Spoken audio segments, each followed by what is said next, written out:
कुचिसाके ओन्ना, एक अनसुलझा रहस्य। 1970 का दशक। जापान विकास की अभूतपूर्व ऊंचाइयों को छू रहा था। हर तरफ आधुनिकता की चमक थी, नई तकनीकें और बदलती जीवन शैली। इस तेज रफ्तार दुनिया में लोगों के पास पुरानी मान्यताओं और लोक कथाओं के लिए शायद ही कोई जगह बची थी। आत्माओं और भूत प्रेतों की कहानियां अब दादी नानी की बातें बनकर रह गई थीं। कहा जाता है कि उस दौर में जापान की सुनसान गलियों और अंधेरी सड़कों पर एक औरत की आत्मा भटकती रहती थी। उसकी पहचान थी एक सफेद सर्जिकल मास्क, जो उसके चेहरे के निचले हिस्से को पूरी तरह से ढके रखता था। केवल उसकी रहस्यमयी आंखें दिखाई देती थीं, जिनमें एक अजीब सी उदासी और एक अनकही कहानी छिपी हुई थी। उसकी यह रहस्यमयी उपस्थिति और ढका हुआ चेहरा लोगों के मन में एक अजीब सी बेचैनी और डर पैदा करते थे। वह अक्सर अचानक से रास्ते से गुजरने वाले अकेले बच्चों को रोकती थी। वह उन मासूम बच्चों से एक ही सवाल पूछती थी, क्या मैं सुंदर हूँ? वे मासूम बच्चे उस रहस्यमयी औरत की बड़ी और खूबसूरत आंखों में खो जाते थे। उन आंखों में एक अजीब सी चमक थी, एक ऐसा आकर्षण था जिसे वे नकार नहीं पाते थे। डर और जिज्ञासा के बीच फंसे वे अक्सर बिना कुछ सोचे समझे हाँ, उनकी नादानी और भोलापन उन्हें उस भयानक जाल का अंदाजा नहीं होने देता था जिसमें वे फंसने वाले थे। और फिर वह पल आता था जब कुचिसाके अपने चेहरे से वह सफेद मास्क हटा देती थी। उस पल बच्चों की दुनिया ठहर जाती थी, उनकी मासूमियत चीख में बदल जाती थी। कुचिसाके का चेहरा बुरी तरह से कटा हुआ था। उसके मुंह के कोने कान तक फटे हुए थे, मानो किसी ने बेरहमी से उसे चीर दिया हो। वह भयानक दृश्य किसी बुरे सपने से भी ज्यादा डरावना होता था।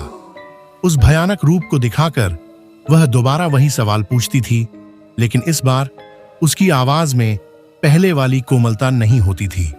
उसकी आवाज में एक ठंडी और भयानक कर्कशता होती थी। क्या मैं अब भी सुंदर हूँ? इस भयानक चेहरे को देखने के बाद अक्सर बच्चे डर के मारे चीख पड़ते थे। उनकी आंखों में मौत का साया नाचने लगता था। अब अगर वे डरकर ना में जवाब देते तो कुचिसाके गुस्से से पागल हो जाती थीं।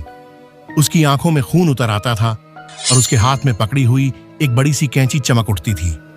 पलक झपकते ही वह उस कैंची से उन बच्चों का मुंह भी अपने मुंह की तरह बीच से काट देती थी। मासूम हंसी चीखों में बदल जाती थी और खून की एक धारा बह निकलती थी, जो उस सुनसान सड़क को लाल कर देती थी।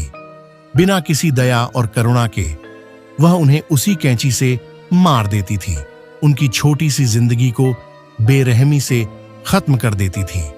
लेकिन यह भयानक कुचिसाके ओन्ना कौन थी? कहां से आई थी यह खौफनाक साया? उसकी दर्दनाक कहानी क्या थी जिसने उसे एक भयानक आत्मा में बदल दिया था? कहा जाता है कि कुचिसाके ओन्ना अपने जीवन काल में एक बहुत खूबसूरत औरत थी।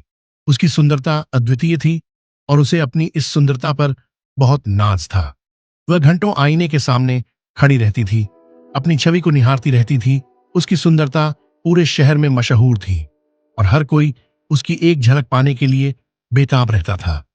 उसका पति एक निडर समुराई था, जो अपनी बहादुरी और निष्ठा के लिए दूर दूर तक जाना जाता था। वह अपनी पत्नी से बहुत प्यार करता था और उसकी सुंदरता की प्रशंसा करता नहीं थकता था, लेकिन नियति को शायद कुछ और ही मंजूर था। एक दिन उसके पति को युद्ध लड़ने के लिए दूर जाना पड़ा। वह कई महीनों तक वापस नहीं लौटा और कुचिसाके उन दिनों अकेली रही। अकेलेपन और अपनी सुंदरता पर अत्यधिक गर्व के कारण वह धीरे धीरे घमंडी और आत्ममुग्ध होती चली गई। उसे अपनी खूबसूरती के आगे कुछ और नजर नहीं आता था। वह अपनी सुंदरता को ही अपनी दुनिया समझने लगी थी। जब उसका पति आखिरकार युद्ध से लौटा तो उसने एक भयानक दृश्य देखा। उसने पाया कि उसकी पत्नी का किसी और आदमी के साथ प्रेम संबंध चल रहा है। विश्वासघात की आग में जलते हुए उस वीर समुराई का गुस्सा 7वें आसमान पर पहुंच गया। उसकी आंखों में क्रोध की ज्वाला धधक रही थी। बिना कुछ सोचे समझे उसने अपनी तलवार निकाली और अपनी पत्नी पर हमला कर दिया। गुस्से और गहरे दर्द में डूबे हुए उसने कुचिसाके के मुंह को कान तक चीर दिया। उसकी अद्वितीय सुंदरता को हमेशा के लिए बिगाड़ दिया। वह औरत दर्द में कराहती रही, खून से लथपथ होकर फर्श पर गिर पड़ी। उसकी चीखें उस शांत घर में गूंजती रहीं, लेकिन कोई उसे बचाने नहीं आया। धीरे धीरे ज्यादा खून बहने से उसकी मौत हो गई। उसकी सुंदरता, जो कभी उसका सबसे बड़ा गर्व थी, अंततः उसकी मौत का कारण बन गई। इसके बाद से उसकी आत्मा एक भयानक और विकृत रूप में बदल गई।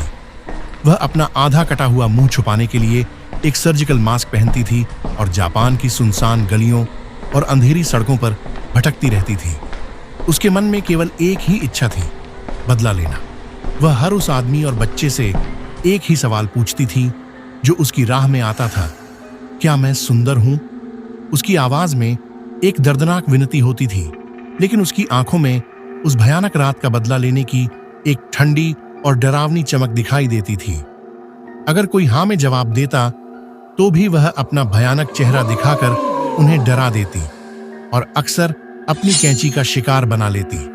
और अगर कोई ना में जवाब देता तो वह गुस्से से पागल हो जाती और उन्हें तुरंत मार डालती। ऐसा लगता था कि उसकी आत्मा को तब तक शांति नहीं मिलेगी जब तक वह हर उस सुंदरता को विकृत नहीं कर देती जिसने कभी उसे गर्वित किया था।